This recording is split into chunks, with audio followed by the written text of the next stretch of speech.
The rain fell like a punishment from the sky, heavy and relentless, soaking through Anna Mitchell's thin cardigan in seconds. She stood on the front steps of what had been her home for 3 years, clutching a crumpled piece of paper in her trembling hands. The marriage certificate, the document that had once represented hope, love, and a future she had desperately wanted to believe in. Now it was nothing more than a lie printed on expensive paper. Behind her, the door slammed shut with a finality that echoed through her bones. She heard the lock click into place, and something inside her shattered completely. 3 years. 3 years of trying to be the perfect wife, of cooking meals that went uneaten, of sleeping alone in a bed meant for 2, of making excuses for a husband who was never there. 3 years of loving a man who, she now realized, had never truly let her see who he was. Anna looked down at the certificate, watching the rain blur the ink, smearing their names, together in a cruel mockery of the union they had supposedly formed. Daniel Mitchell. The name meant nothing to her anymore. She had married a stranger, a ghost who came and went at odd hours, who took mysterious phone calls in locked rooms, who kissed her forehead with lips that felt increasingly cold. Her fingers tightened on the paper. The anger rose in her chest like a wave, hot and consuming, temporarily overpowering the shock and the hurt.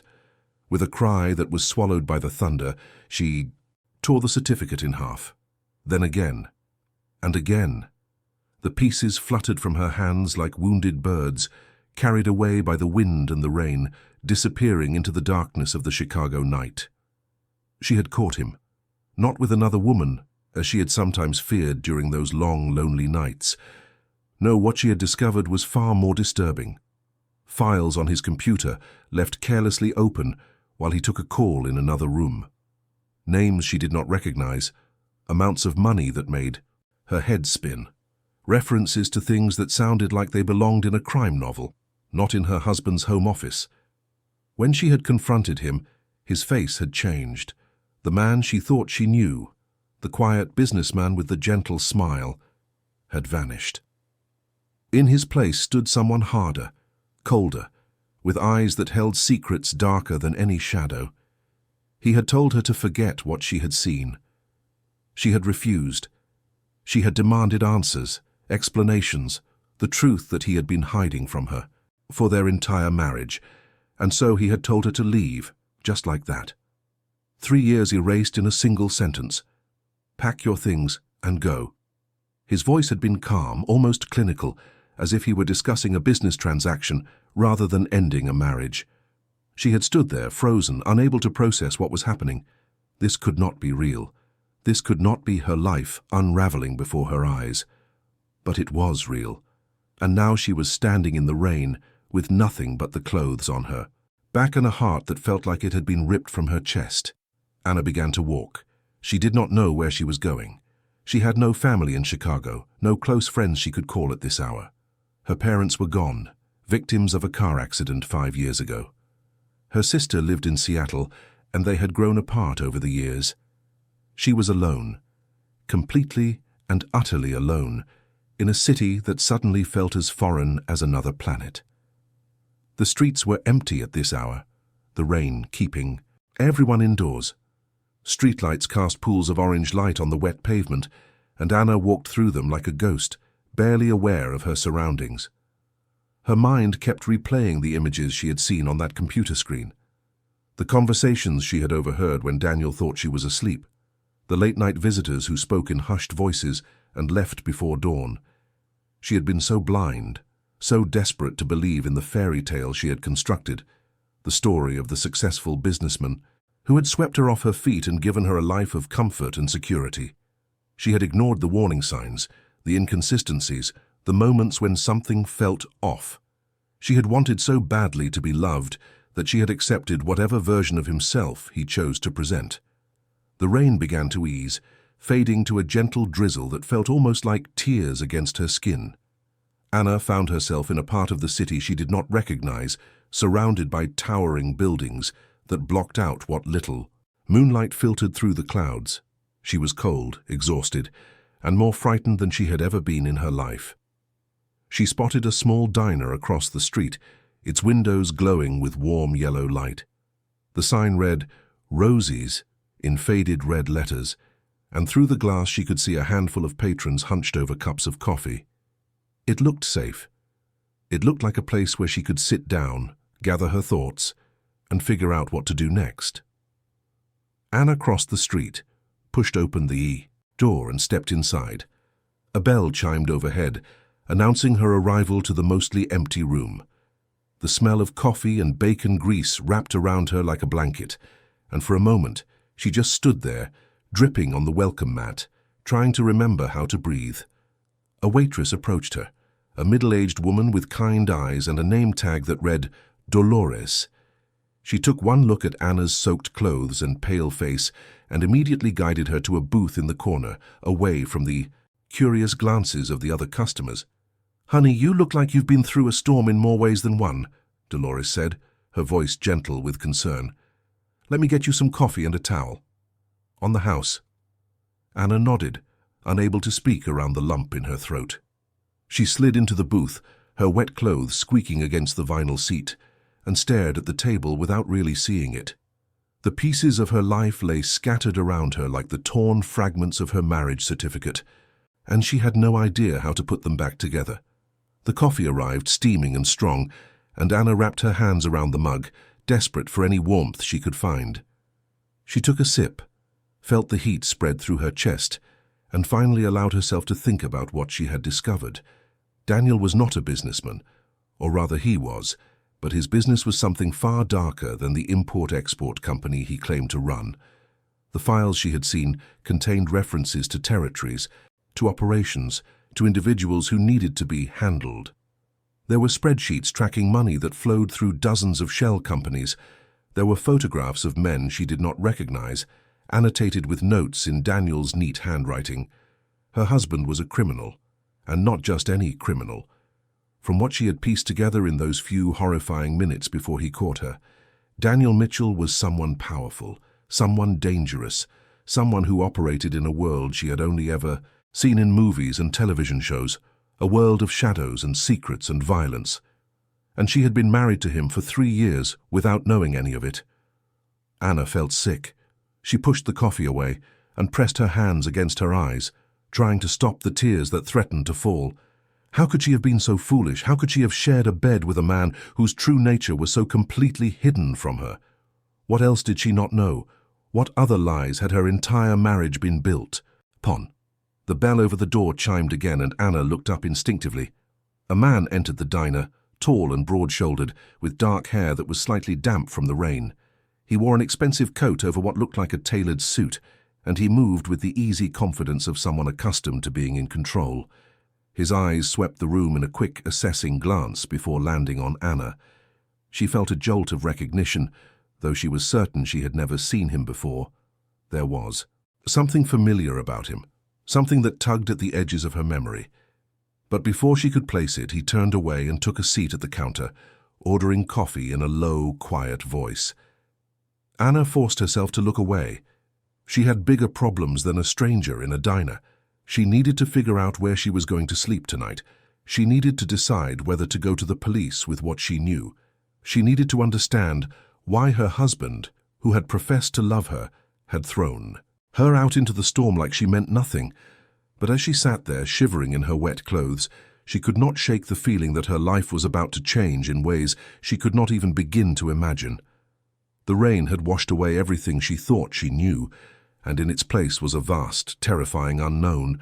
She did not know it yet, but the man at the counter was watching her. Not obviously, not in a way that would draw attention, but with a careful, measured interest that spoke of more than casual curiosity. He knew exactly who she was. He knew why she was here, alone and frightened, in a diner on the wrong side of Chicago, and he knew things about her husband that would shake the very foundations of her world. Anna Mitchell had torn up her marriage certificate and walked away from her old life. But the story was only beginning, because the man she had married, the man she thought she was escaping, was not who she believed him to be. And the truth, when it finally came to light, would be more shocking than anything she could have imagined. The rain continued to fall outside, washing the streets clean and carrying away the last remnants of the life she had known. And somewhere in the darkness, forces were already in motion, pulling her toward a destiny she never could have predicted. Check if you are already subscribed to this channel. If you enjoy stories that reveal the hidden depths of human relationships and the secrets that can lurk beneath the surface of everyday life, this is where you belong. Subscribe now so you never miss a chapter. Morning came grey and reluctant, the sun hidden behind a thick layer of clouds that seemed to press down on the city like a weight. Anna had spent the night in a cheap motel on the outskirts of downtown, paying with the emergency cash she always kept in her wallet. The room was small and dated, with wallpaper that peeled at the corners and a mattress that sagged in the middle, but it was dry and warm and far from the house that was no longer her home. She sat on the edge of the bed, staring at her phone. She had turned it off the night before, afraid that Daniel might try to track her through it, and she was not ready to turn it back on. She did not want to see if he had called, if he had texted, if he had made any attempt to reach her at all. Part of her desperately hoped he had. Another part, the part that was slowly coming to terms with the reality of her situation, hoped he had not. The pieces of the puzzle kept rearranging themselves in her mind, forming patterns she did not want to see. All those business trips that lasted too long, the men who occasionally came to the house, men with hard eyes and careful movements who fell silent whenever she entered the room.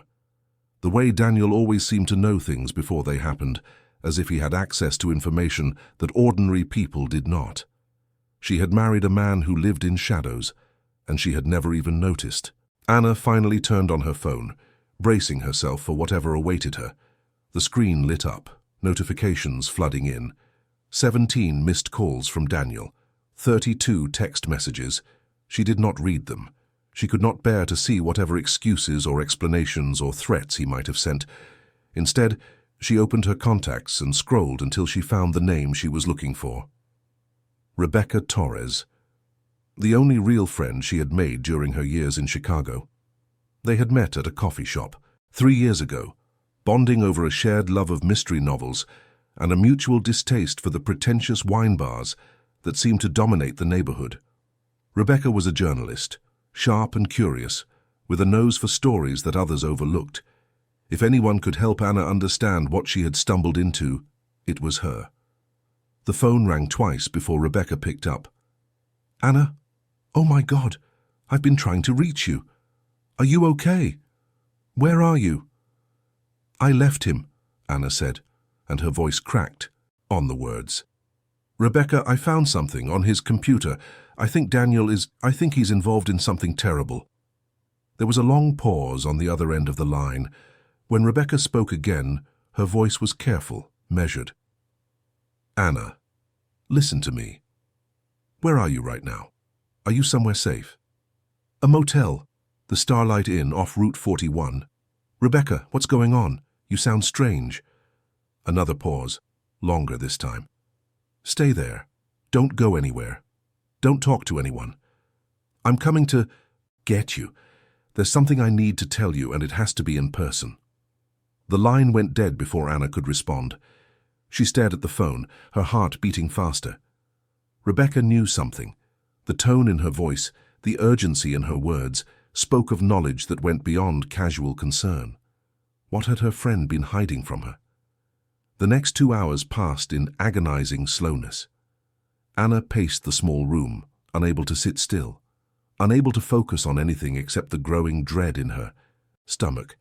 She kept glancing out the window, half expecting to see Daniel's car pull into the parking lot, half expecting something worse that she could not even name. When the knock finally came, she nearly jumped out of her skin. She approached the door cautiously, peering through the peephole. Rebecca stood outside, alone, her dark hair pulled back in a messy ponytail and her eyes hidden behind oversized sunglasses, despite the overcast sky. Anna opened the door and pulled her friend inside, closing it quickly behind her. "Tell me everything," Anna said. "What do you know about Daniel?" Rebecca removed her sunglasses and met Anna's eyes. "I need you to understand something first.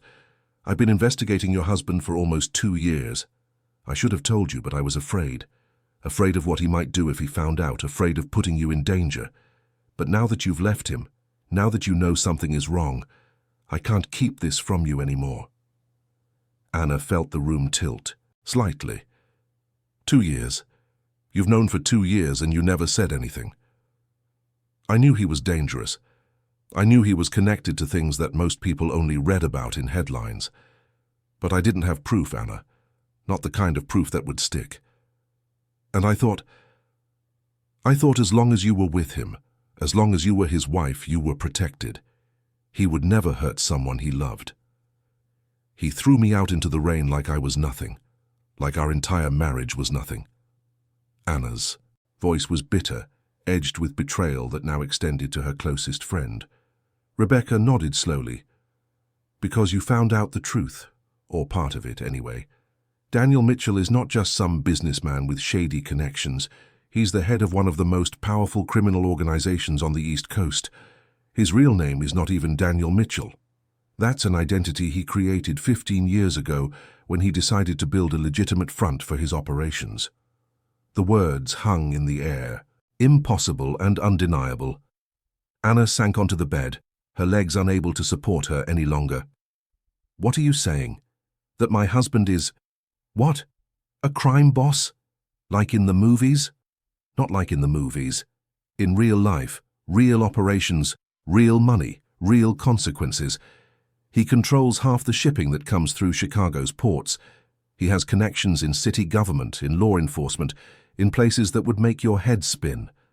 The man you married is one of the most powerful and feared individuals in this city, and nobody knows his face.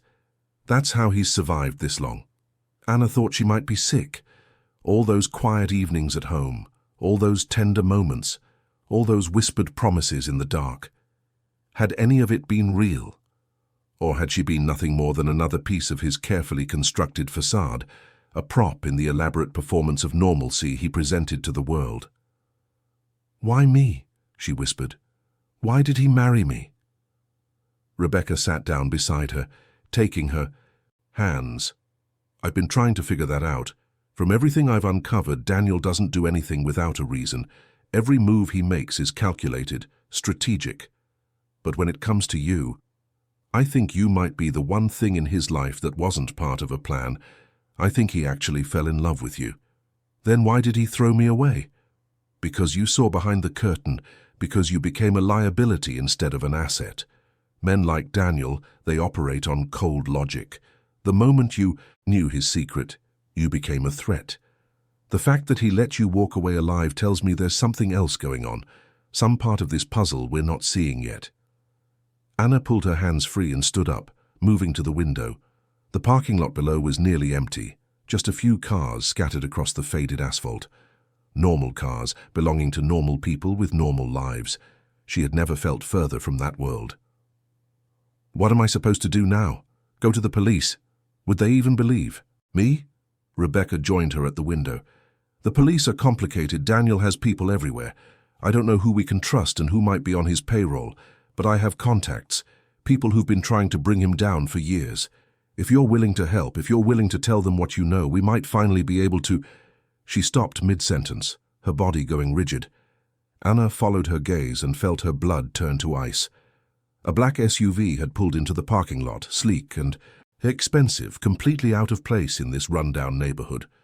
The windows were tinted so dark that it was impossible to see inside, but Anna knew with absolute certainty who it belonged to. "We need to go," Rebecca said, grabbing Anna's arm. "Now, right now." They did not make it to the door. It swung open before they could reach it, revealing 2 men in dark suits with faces that showed no emotion whatsoever. Behind them, framed in the doorway like a figure from a nightmare, stood someone Anna had never seen before. He was older than Daniel, perhaps in his 60s, with silver hair swept back from a face that looked like it had been carved from stone. His eyes were pale blue, almost colorless, and when they settled on Anna, she felt as if she were being examined by something ancient and predatory. He wore his power like other men wore cologne, an invisible aura that filled the room and made the air feel thick and heavy. "Mrs. Mitchell," he said, and his voice was silk-wrapped. Around Steele.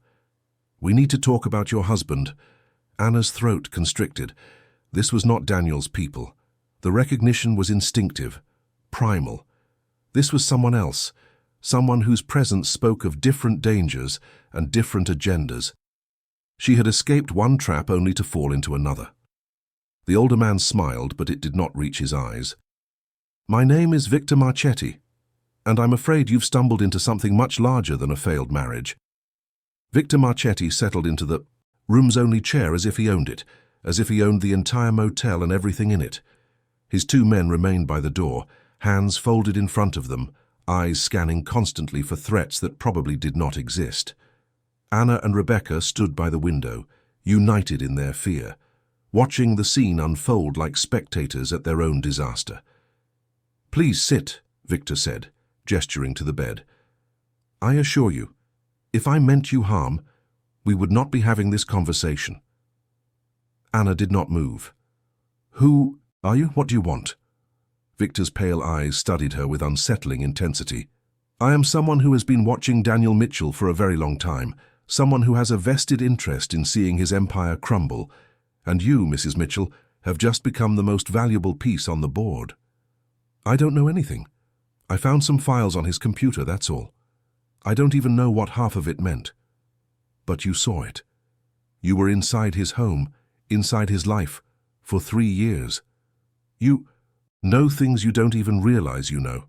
The way he moves, the way he thinks, the people he trusts, that information is priceless to someone like me.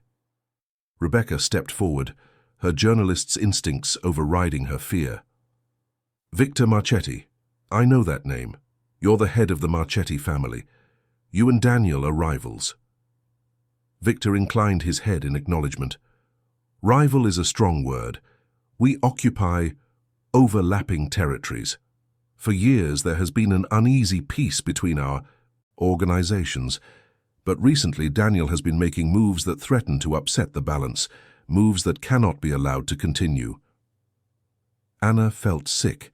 She had escaped one criminal only to be captured by another. The world she had stumbled into was not a world of good and evil, but a world of competing evils, each using human beings as pawns in games she could not begin to understand. What do you want from me? She asked again. Victor leaned forward, his expression almost paternal in its false warmth. I want to help you, Mrs. Mitchell. Daniel will not let you go easily. You've seen too much, know too much. Right now, he's probably trying to decide whether it's safer to bring you back into the fold or eliminate you entirely. I can offer you protection. I can offer you a new life, far from Chicago, far from anything that might remind you of the man you married. In exchange for what? Information. Everything you remember about Daniel's operations, his contacts, his plans. You help. Me and I make sure you disappear so completely that even Daniel Mitchell won't be able to find you. It was a devil's bargain, and Anna knew it. Trading one form of captivity for another, selling whatever scraps of knowledge she possessed to a man who was cut from the same cloth as her husband. But what choice did she have? She was alone, frightened, and completely out of her depth. Maybe this was the only way to survive. Before she could respond, her phone buzzed. She glanced at the screen and felt her heart stop. A text message from an unknown number, just 4 words.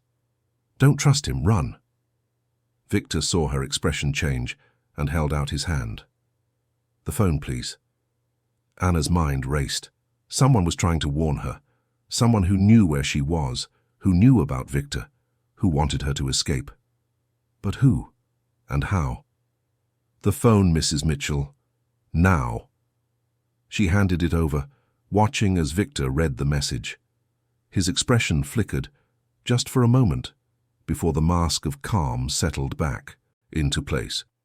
It seems we have an interested third party. How fascinating. He pocketed the phone and stood up. I had hoped we could do this the civilized way, but clearly time is running out. You'll come with us now, Mrs. Mitchell, for your own protection, of course. No. The word came out stronger than Anna expected. I'm not going anywhere with you. Victor's smile never wavered. I'm afraid that's not an option. The next few seconds happened in a blur. The door burst open, not from the Outside, but from the adjacent room, men poured through, moving with military precision, and before Anna could process what was happening, Victor's guards were on the floor, and Victor himself was being restrained by hands that showed no hesitation. Through the chaos, Anna caught a glimpse of the man leading the assault. Tall, dark-haired, familiar. The stranger from the diner the night before. He moved through the violence with a grace that spoke of extensive training, his face calm and focused, as he neutralized the threat with brutal efficiency. When it was over, when the Marchetti men were secured and Victor was being led away, the stranger turned to Anna. Up close, she could see the intensity in his eyes, the weight of secrets that lurked behind them. He was handsome in a severe way, all sharp angles and controlled power. "Mrs. Mitchell," he said, "my name is Marcus Cole. I work for your husband, and I'm here to take you home." Anna felt the world tilt again. Home. The word sounded absurd, meaningless. She had no home anymore. She had nothing but questions and fear, and a growing certainty that her life had become a chessboard where she was the only piece that did not understand the rules. "I don't want to go back to Daniel." Marcus nodded as if he had expected this response. "I understand. But there are things you need to know, Mrs. Mitchell. Things about your husband that might change your mind. He's not who you think he is. None of this is what you think it is." "Then, tell me the truth." Marcus glanced around the room at the unconscious men, at the chaos of the confrontation. "Not here, not now. But I promise you, if you come with me, you'll get the answers you're looking for, every single one of them." Anna looked at Rebecca, who nodded slowly. "I'll come with you," her friend said. "Whatever happens, we face it together." It was not much, but it was enough. Anna turned back to Marcus and took a deep breath. "Okay, take me to him. Take me to Daniel. But if he lies to me again, if any of this is another manipulation, I swear I will find a way to burn his entire world to the ground." Marcus's lips curved in what might have been respect. "Understood, Mrs. Mitchell. Shall we?" They left the motel together, stepping out into a morning that had finally begun to clear. The clouds were breaking apart, letting through shafts of pale sunlight that felt like a promise, or perhaps a warning. Anna did not know what awaited her. She did not know if she was walking toward salvation or destruction, but she knew with a certainty that settled into her bones that her life would never be the same again. The woman who had stood in the rain, tearing up her marriage certificate, was gone. In her place was someone new, someone stronger, someone who had stared into the darkness and refused to look away. The story was far from over. In fact, it was only just beginning. If this moment, this turning point in Anna's journey, has touched something in your heart, pause right now and leave a comment with the words, "I believe in second chances." It will mean more than you know to see those words, to know that we share this moment together. The house that Marcus drove them to was not the home Anna had shared with Daniel. It was a different property entirely, a sprawling estate on the outskirts of the city that she had never even known existed. High walls surrounded the grounds, topped with security cameras that tracked their approach like mechanical eyes. Armed guards stood at the gate, stepping aside only after Marcus showed his credentials through the car window. Anna watched it all unfold with a strange sense of detachment. This was her husband's world, the world he had hidden from her for 3 years. How many other properties did he own? How many other lives did he lead, each one completely separate from the man who had held her at night and called her his wife? The car pulled up to the main house, a structure of stone and glass that seemed to have grown organically from the surrounding landscape. It was beautiful in a cold, imposing way, all clean lines and sharp angles, utterly unlike the warm, traditional home where their marriage had taken place. This was a fortress masquerading as a mansion, a place designed for protection rather than comfort. Marcus led them inside, through a foyer that echoed with their footsteps, past rooms filled with art and antiques that looked like they belonged in a museum. Rebecca stayed close to Anna's side, her hand occasionally brushing against Anna's in silent support.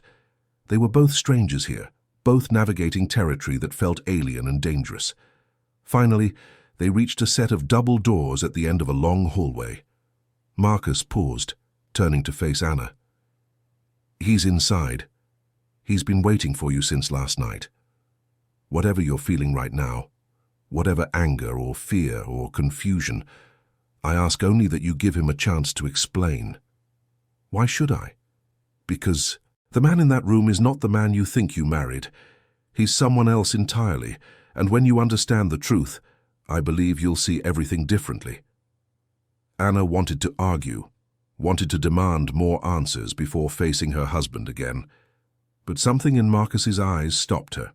There was no deception there, no manipulation, just a quiet conviction that what he said was true. She pushed open the doors and stepped inside. Daniel stood by the window, his back to her, silhouetted against the morning light. He turned when he heard her enter, and for a moment they just looked at each other across the expanse of the room. He looked tired, Anna realized, tired and worried, and unless she was imagining it, afraid. "Anna." Her name fell from his lips like a prayer. "I'm sorry. For everything." "Sorry?" The word came out sharp, edged with all the pain and betrayal of the past 24 hours. "You threw me out of my own home. You let me believe our entire marriage was a lie. And now you send your men to rescue me from another criminal, like I'm some kind of prize to be fought over. Sorry doesn't begin to cover it, Daniel." He flinched at the accusation, but he did not deny it. I know I've handled this badly. I've been trying to protect you, but I've only pushed you further into danger. That's the last thing I ever wanted." "Protect me from what? From whom?" "Victor Marchetti said you two are rivals, that you've been making moves to upset some kind of balance. What does any of that have to do with me?" Daniel moved away from the window, approaching her slowly as if she were a wounded animal that might bolt at any sudden movement. "Victor Marchetti has wanted to destroy me for 15 years. Everything I've built, everything I've achieved, he sees it as a threat to his own power. When he found out about you, about our marriage, he saw an opportunity, a weakness he could exploit." "So I'm a weakness now?" "No." Daniel's voice cracked on the word. "You're the only real thing in my life. The only thing that matters more than the empire I've spent decades constructing. That's why I tried to keep you separate, to build a wall between my work and our marriage. I thought if you never knew, you'd be safe. I thought ignorance would protect you." Anna felt tears threatening, but she refused to let them fall. "You should have told me the truth from the beginning. I deserved to know who I was marrying." "Would you have married me if you knew?" The question hung between them, heavy with implication. Anna thought about the man she had fallen in love with, the gentle soul who had courted her with patience and kindness, who had made her feel safe and cherished in a world that had often felt cold and indifferent. Would she have walked away if she had known the darkness that lurked beneath the surface? She honestly did not know. "There's more," Daniel said, and his voice dropped to something barely above a whisper. "Something I should have told you a long time ago. Something that might help you understand why I am the way I am." He led her to a sofa, gesturing for her to sit. Rebecca remained by the door, a silent sentinel, but her presence was comforting. Whatever came next, Anna was not alone. Daniel sat across from her, his hands clasped in front of him. "When I was 17, my father was killed. We weren't wealthy then, just an ordinary family in Brooklyn. My father worked 2 jobs to keep us fed, and my mother took in sewing to help make ends meet. But someone decided that our neighborhood was worth more than the people living in it. Developers, politicians, criminals, all working together to force out the families who had been there for generations." Anna listened, her anger slowly giving way to something else. Pain, understanding, a glimpse into a history she had never known. "My father tried to organize the neighbors, tried to fight back through legal channels. He went to meetings, wrote letters, contacted the press, and for his trouble he was shot outside our front door. The police called it a robbery gone wrong, but I knew better. Everyone knew better." Daniel's eyes were distant, lost in memories that clearly still haunted him. "I swore that day that I would never be powerless again. I would never be at the mercy of men who saw people like my family as obstacles to be removed. So I built an empire of my own, not to hurt innocent people, but to protect them, to make sure that what happened to my father could never happen to anyone else. That doesn't justify breaking the law. That doesn't justify lying to me for 3 years. No, it doesn't. Nothing can justify that. But I need you to understand that I'm not the monster Victor Marchetti wants you to believe I am. The operations I run, they're not about hurting people. They're about creating systems of protection in places where the law has failed. They're about making sure that the powerful can't simply crush the powerless without consequence. Anna wanted to dismiss his words as rationalizations, as the self-serving excuses of a man who had chosen crime over conscience. But something in his voice, something in the pain that flickered across his face, made her hesitate. What if he was telling the truth? What if the world she had stumbled into was more complicated than simple good and evil? Even if I believe you, she said slowly, that doesn't change what's happened between us. You kicked me out of our home. You treated me like a threat instead of your wife. Daniel reached for her hand, then stopped himself. I know, and I will spend the rest of my life trying to make that up to you if you'll let me. But right now, there's something more important. Victor Marchetti is not going to stop. He's going to use you to get to me one way or another. The only way I can keep you safe is if we face this together. Together? Anna laughed, but there was no humor in it. We can't even have an honest conversation without lies and secrets getting in the way. Then let's change that. Starting now. Ask me anything, Anna, anything at all, and I swear on my father's memory I will tell you the truth. It was an extraordinary offer, one that carried weight beyond mere words. Anna looked into her husband's eyes, searching for deception and finding only desperate sincerity. He meant it. After all this time, all these secrets, he was finally ready to let her see the real him. She took a deep breath. Everything. I want to know everything. And then we'll decide together what happens next. Daniel nodded, and for the first time since she had walked into this room, something like hope flickered across his features. Everything, he agreed, starting from the beginning. The hours that followed were unlike anything Anna had experienced in her 3 years of marriage. Daniel talked and she listened, and slowly the picture of who he really was began to take shape. He told her about the organization he led, about its structure and its purpose. He explained how he had built it from nothing, turning the anger and grief of a 17-year-old boy into a network that spanned the entire East Coast. He told her about the people he protected, the communities that had been abandoned by law enforcement and left to fend for themselves. He described the shelters he funded, the businesses he supported, the families he had helped escape situations that no one else would touch. He was not a saint, he made that clear. He had done things that haunted him, things that could never be undone. But he had also done good, real and tangible good, in places where goodness had long since been forgotten. Anna absorbed it all, trying to reconcile this complex, contradictory man with the simple husband she thought she had married. It was not easy. Every new piece of information raised more questions, more doubts, more fears. But it also brought a strange kind of clarity. The man she loved was not a figment of her imagination. He was real, buried beneath layers of protection and necessity, waiting to be found. When Daniel finished talking, when the truth had finally been laid bare between them, Anna sat in silence for a long moment. Rebecca had left to give them privacy, and the room felt both vast and intimate, a space where secrets could be spoken without fear of judgment. "I don't know if I can forgive you," Anna said at last. "I don't know if I can ever trust you completely. Not after everything. That's happened." Daniel nodded, accepting her words without argument. "I understand. I don't expect forgiveness. I just wanted you to know the truth, whatever you decide to do with it. But," Anna continued, "I also don't know if I can walk away. Not now. Not when I finally see you clearly. We built something together, Daniel, even if it was built on a foundation of lies. Maybe it's possible to rebuild it on something stronger."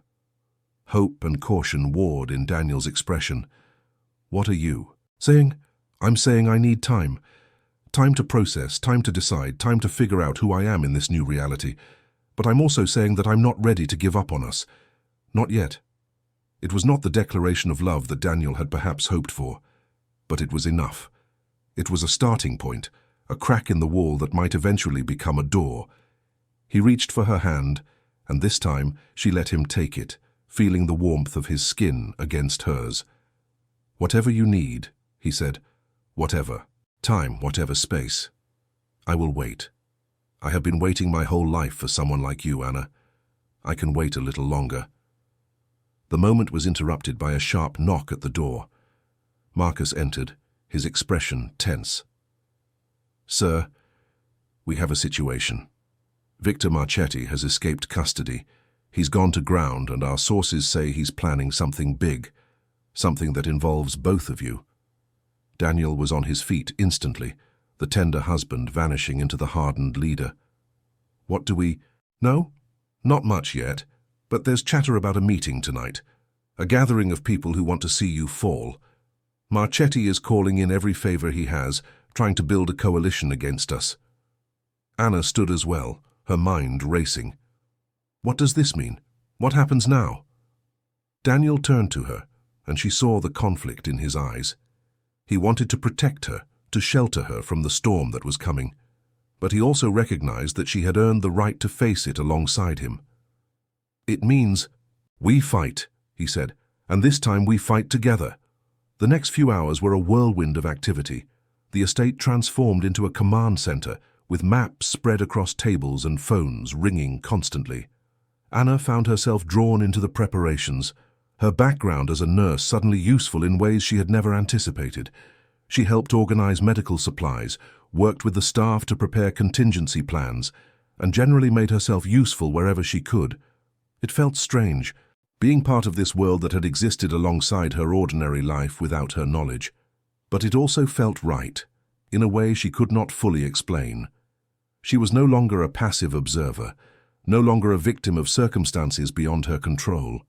She was an active participant in her own story, and there was a power in that realization. As night fell, the tension in the estate reached a breaking point. Reports came in that Marchetti's forces were moving, gathering at a location downtown. Daniel, prepared to lead a team to intercept them, to prevent whatever strike they were planning before it could be launched. Anna found him in the foyer, dressed in dark clothes that made him look like a stranger. But when he looked at her, his eyes held all the love and vulnerability that she had come to know in their years together. He was still her husband, beneath everything. He was still the man she had married. "I need you to stay here," he said. "Marcus will protect you. If anything goes wrong, I want to be there with you. Anna, please, this is not something you should witness. These people, they're dangerous in ways you can't imagine." She stepped closer, placing her hand on his chest. "I know.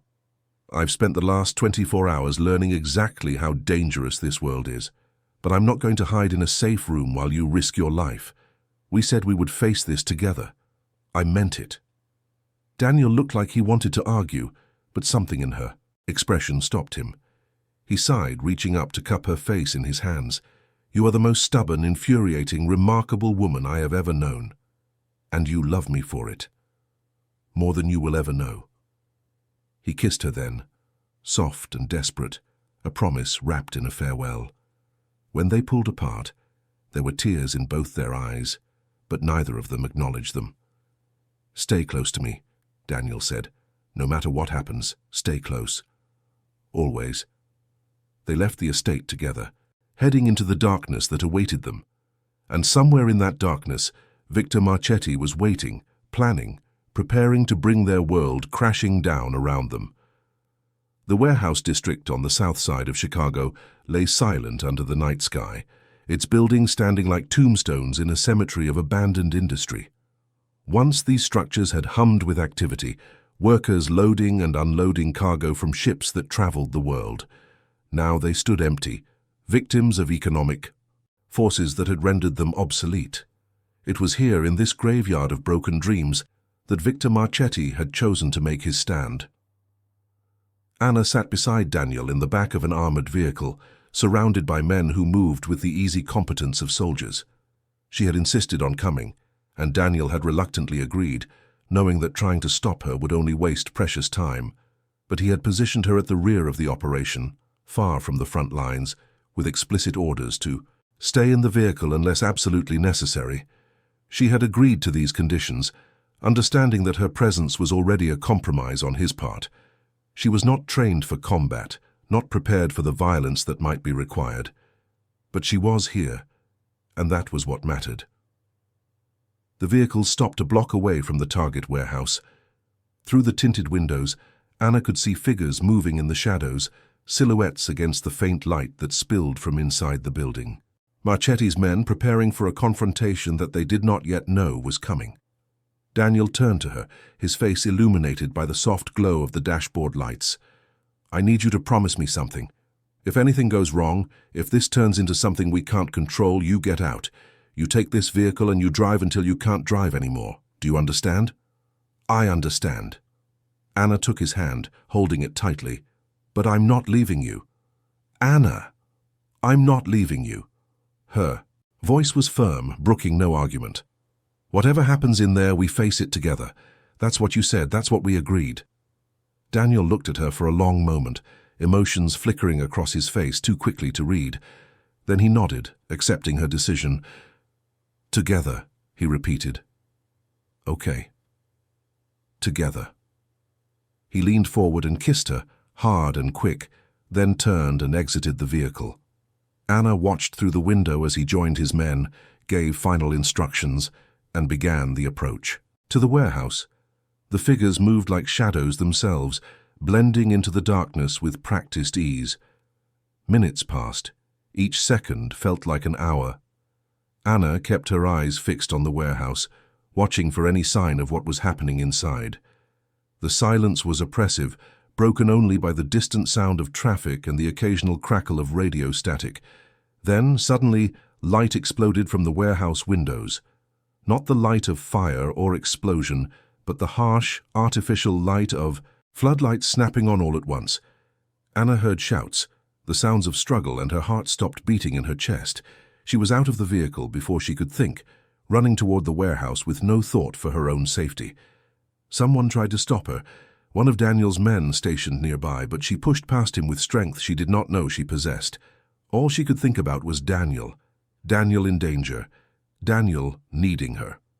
She burst through a side door and stopped, frozen, by the scene that confronted her. The warehouse was filled with people, dozens of them, standing in a rough circle around a central clearing. In that clearing stood Daniel and Victor Marchetti, facing each other like gladiators in an arena. Both men were bloodied, their clothes torn and disheveled, but both were still standing. Around them, the battle had apparently ended.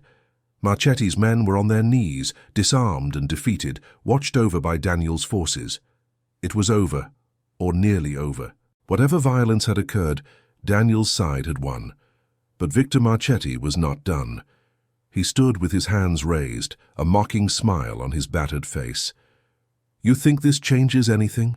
You think defeating me tonight ends this war? There will be others, Daniel. There will always be others. As long as you have something to lose, you'll never be safe." His eyes found Anna across the room, and his smile widened. "Especially now that everyone knows your weakness."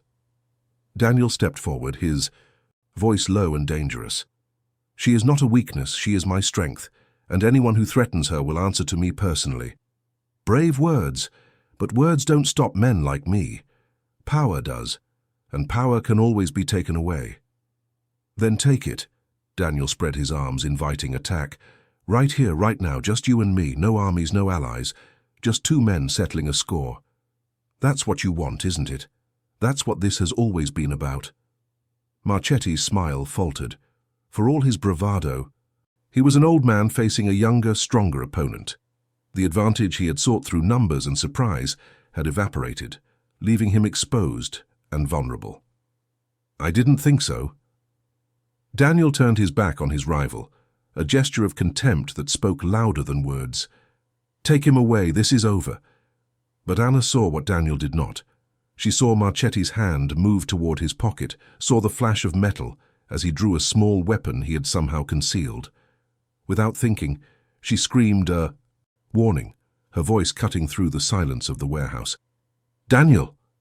He spun, reacting with instincts honed by years of living in danger. But he was not fast enough.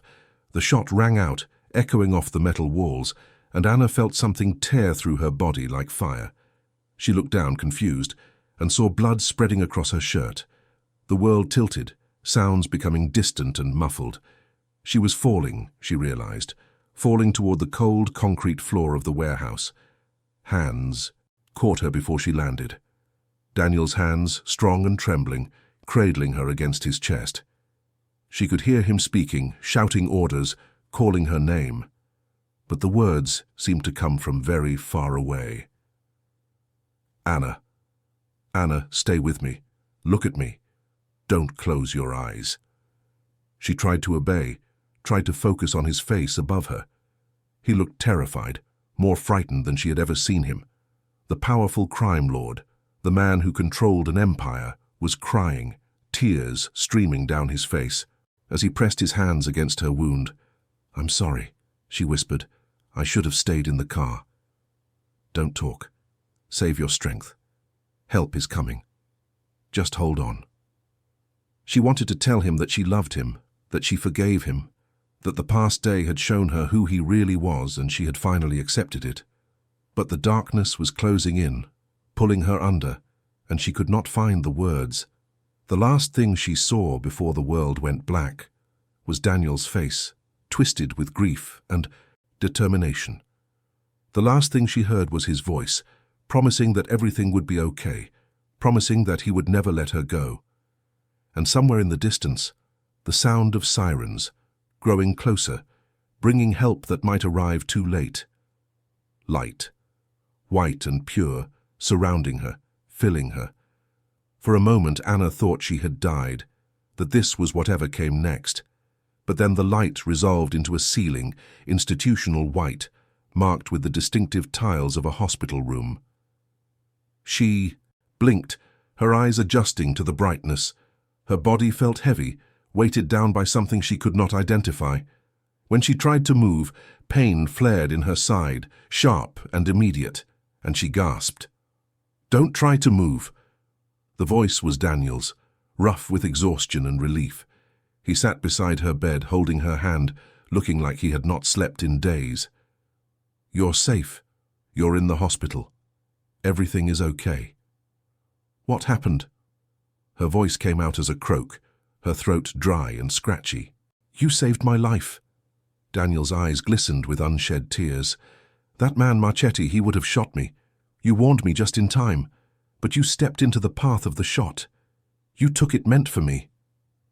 Memory flooded back. The warehouse, the confrontation, the flash of the hidden weapon and the burning impact that had sent her falling to the floor. She had thrown herself forward without thinking, her body moving before her mind could catch up. "I thought I was going to lose you." Daniel's voice cracked on the words. "I thought I had finally lost the only thing that ever mattered to me.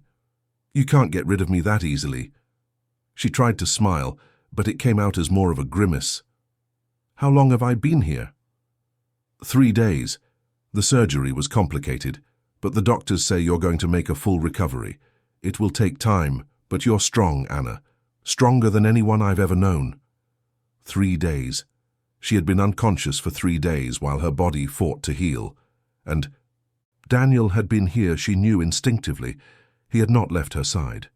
"Marchetti?" she asked. Daniel's expression hardened. "In custody, charged with attempted murder, among other things. He won't hurt anyone again."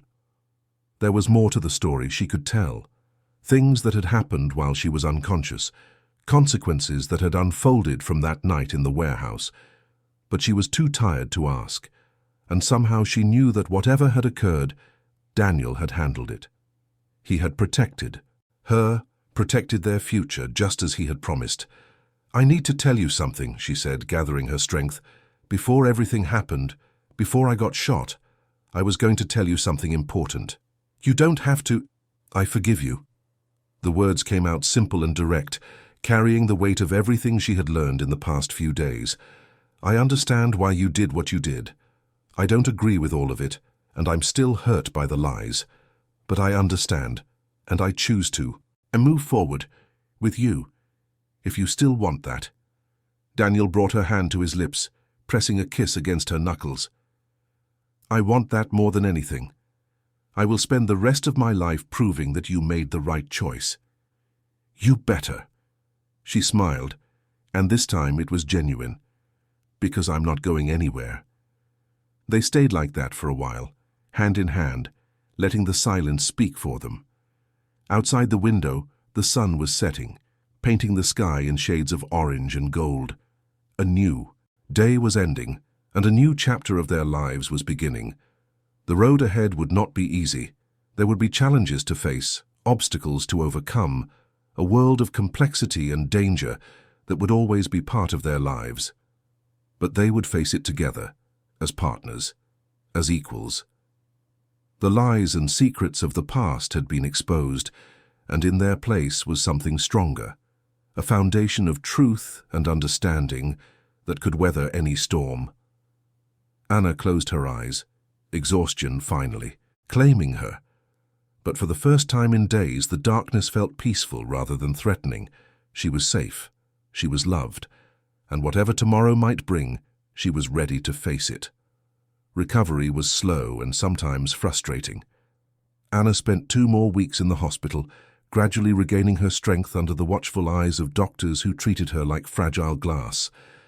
Daniel rarely left her side, working remotely when necessary and delegating everything else to Marcus and the rest of his organization. Their relationship changed during those weeks. The dynamic shifted from the unequal footing of secret keeper and unknowing spouse to something more balanced, more honest. Daniel answered her questions with candor, no longer hiding behind the protective barriers he had constructed. Anna listened, challenged, disagreed, and eventually accepted the complex reality of the man she had married. It was not perfect. There were difficult conversations, moments of anger and doubt, times when Anna wondered if she was foolish to stay. But there were also moments of profound connection, of laughter and tenderness that reminded her why she had fallen in love with Daniel in the first place. By the time she was released from the hospital, something fundamental had shifted between them. They were no longer 2 people trapped in a marriage built on deception. They were partners, choosing each day to build something new together. Daniel took her to a new home, a house far from the city. That felt nothing like either of their previous residences. It was warm and welcoming, with large windows that let in natural light and a garden that exploded with color. A place for fresh starts, he explained, a place where they could build the life they should have had from the beginning. Rebecca came to visit, full of questions and journalistic curiosity. She had written a series of articles about Victor Marchetti's arrest and the corruption his organization had enabled, carefully omitting any details that might connect Daniel to the story. It was a delicate balance, protecting her friend while pursuing the truth, and Anna admired her ability to walk that line. "You know I'll always want answers," Rebecca said during one of her visits. "I'll never stop digging into these things." "I know," Anna replied, "and I hope you find them. Just maybe not the answers that involve my husband." "That's fair," Rebecca smiled. "For now, at least." Life settled into a new rhythm. Anna went back to nursing, working at a clinic Daniel funded in one of the city's underserved neighborhoods. It was work that mattered, work that connected her to the communities her husband had sworn to protect. She saw firsthand the good that his organization could do, the lives it touched, the hope it provided in places where hope was scarce. She also saw the costs, the guards who stood watch outside their home, the precautions that had to be taken every time they went somewhere public, the knowledge that danger could never be entirely eliminated, only managed. But she had made her choice with open eyes, and she did not regret it. 6 months after the night in the warehouse, Daniel took her to the place where they had first met. A coffee shop downtown, unremarkable except for the memories it held. They sat at the same table where they had shared their first conversation, and Daniel took her hands in his. "I have something for you," he said. Something I should have given you a long time ago." He reached into his pocket and withdrew a ring box. But when he opened it, Anna did not see a new piece of jewelry. She saw her wedding ring, the one she had left behind when she fled their home in the rain. "I found this on the bathroom counter that night, after you left. I've been carrying it with me ever since, waiting for the day when I could give it back to you, when I earned the right to give it back." Anna's eyes filled with tears. "Daniel, I know a ring is just a symbol. I know our marriage was flawed from the start. But I also know that I love you more than I've ever loved anything in my life. And if you'll let me, I want to start over. Not the marriage we had, but a new one, a real one, built on everything we've learned, everything we've survived." She took the ring from the box, turning it over in her fingers. Such a small thing to carry so much meaning. But meaning was what we gave to things, she realized. And she was ready to give this ring a new meaning. She slipped it onto her finger, watching it catch the light. "Yes," she said softly. "Let's start over." Daniel's face broke into a smile that transformed him, erasing the lines of worry and stress that had marked him for so long. He looked young again, full of hope and possibility, the way he must have looked before the weight of his world had settled on his shoulders. They kissed, gentle and unhurried, sealing a promise that was older than words.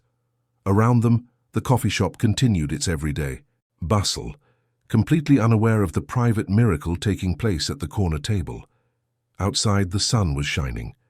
The rain that had driven Anna from her home all those months ago seemed like a distant memory, replaced by warmth and light. A new chapter was beginning, written by two people who had chosen each other despite everything that stood between them. Anna Mitchell had torn up her marriage certificate on a rainy night in Chicago, certain that her life was over. But she had been wrong. It was just beginning. And this time she knew exactly who she was married to. She knew his secrets, his sins, his shadows, and she loved him anyway. That was the miracle in the end. Not that perfect people could find happiness, but that imperfect people could choose each other and build something beautiful from the wreckage of their mistakes. Anna and Daniel had built something beautiful, and they would spend the rest of their lives protecting it. The garden was full of light on the afternoon of their renewal ceremony.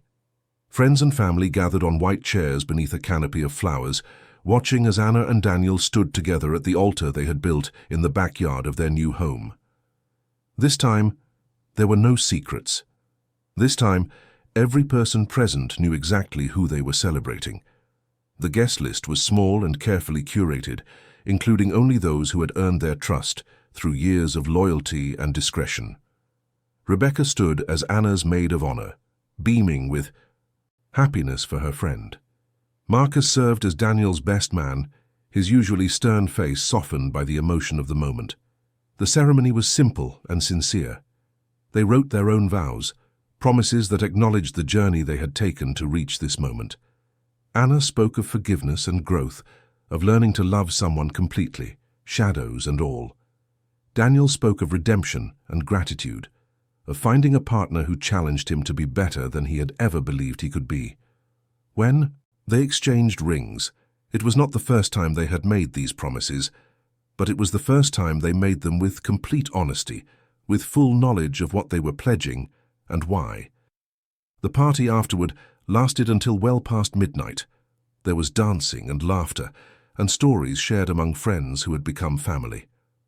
Anna moved through the celebration feeling lighter than she had in years, buoyed by the love that surrounded her. At one point, she found herself standing alone, at the edge of the garden looking up at the stars. So much had changed since that rainy night when she had torn up her marriage certificate and walked away from everything she knew. She had been reborn in the storm, emerging as someone stronger, more resilient, more herself than she had ever been before. Daniel found her there, wrapping his arms around her from behind. "What are you thinking about? How far we've come. How different everything is. How happy I am." He pressed a kiss to her. "Temple, I was thinking the same thing. I never imagined this was possible, Anna. I never thought I would deserve this much happiness." "You deserve it." She turned in his arms, facing him. We both deserve it. We fought for it. We earned it. Yes. He smiled, that rare, genuine smile that was reserved only for her. We did. They stood together in the darkness, two people who had found each other against all odds. The world beyond their garden was still complicated, still dangerous, still full of challenges that would test them, but they would face those challenges together as they faced everything now. Anna had learned that love was not the absence of difficulty. It was the presence of commitment in the face of difficulty. It was choosing someone again and again, even when the choice was hard. It was building something together, brick by brick, day by day, until what you had created was stronger than anything that tried to tear it down. She and Daniel had built something strong, something real, something that would last. The stars wheeled overhead, indifferent to the small dramas of human existence. But to Anna, standing in her husband's arms on this perfect night, they seemed to be blessing them, wishing them well on the next chapter of their journey together. If you have watched this far, it is because you liked this story. Leave a comment saying, "I have watched this far, so I can get to know you and see who really enjoys the stories here on the channel." And if this story touched your heart, if you felt something real while watching Anna and Daniel find their way back to each other, please take a moment to leave a like and share it with someone who might need a reminder that love can survive anything. Thank you for being here. Thank you for watching. Thank you for believing in stories that show us the best and worst of who we are and remind us that redemption is always possible. Until next time. Anna looked at the stars one more time, then turned back to the party, to the life she had chosen, to the future that waited with open arms. The rain was a distant memory. The sun was rising on a new day, and she was exactly where she was meant to be, home.